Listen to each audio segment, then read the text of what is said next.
Hi guys! Welcome sa ASIP9. In this video ay tutuloy natin yung series natin on solving rational equations. So we have 1/6 minus 1 over x equals negative 4 over 3x squared. So gagawin muna natin, katulad ng napag-aralan natin sa previous video, ay kunin natin yung LCM ng mga numbers, no? Ng 6 tsaka 3.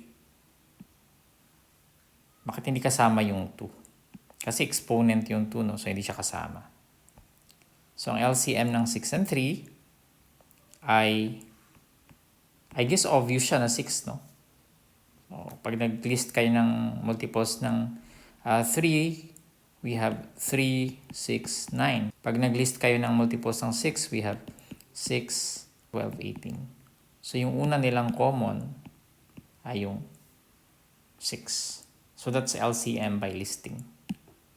Ang susunod ay kukunin nyo rin yung LCM ng lahat ng algebraic expressions. So yung x tsaka x squared, anong LCM nila? Napag-aralan natin sa previous video na pag same variable or same expression, tapos naka-exponent yung iba, yung pinakamalaking exponent yun ang kukunin natin.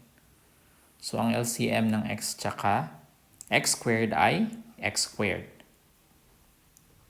And pag nakuha na natin yung LCM ng lahat ng numbers tsaka lahat ng variables or expressions, i-multiply natin yon. Ang LCM ng numbers ay 6. Ang LCM ng algebraic expressions ay x squared. So the product is 6x squared.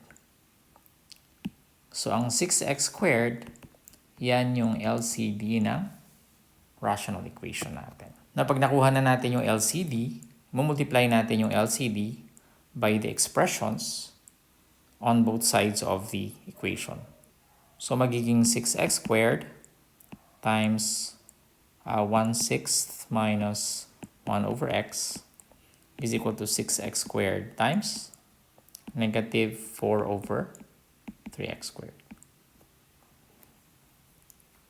Alright, so by distributive property, distribute natin to. Magiging what is 6x squared times 1/6?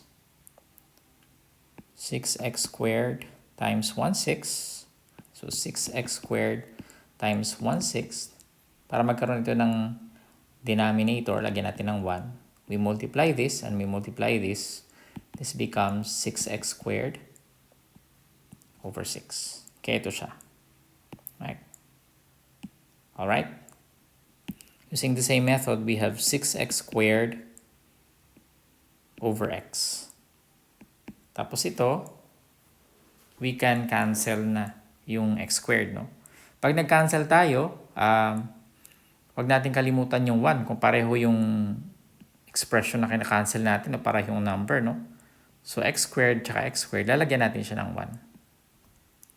So ang natira ay 6 times 1. 6 times 1, that is 6. And then yung natira sa loob ay negative 4/3. Okay? Ito, we can also cancel these.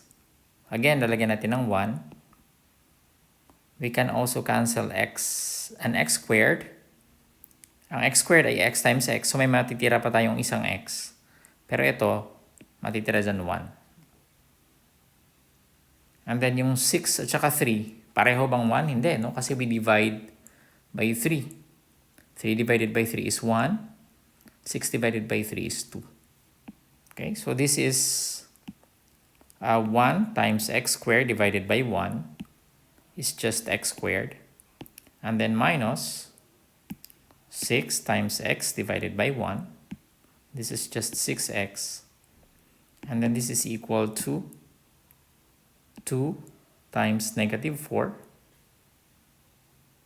This is negative 8. And adding 8 to both sides, we have x squared minus 6x plus 8 is equal to 0. And factoring, we have x minus 2 times x minus 4 is equal to 0, which means that x minus 2 is equal to 0 and x minus 4 is equal to 0, which means that x is equal to 2 and x is equal to 4. So, ito yung solution natin. Tapos na ba tayo? Hindi pa, no? You have to check if your solution will make the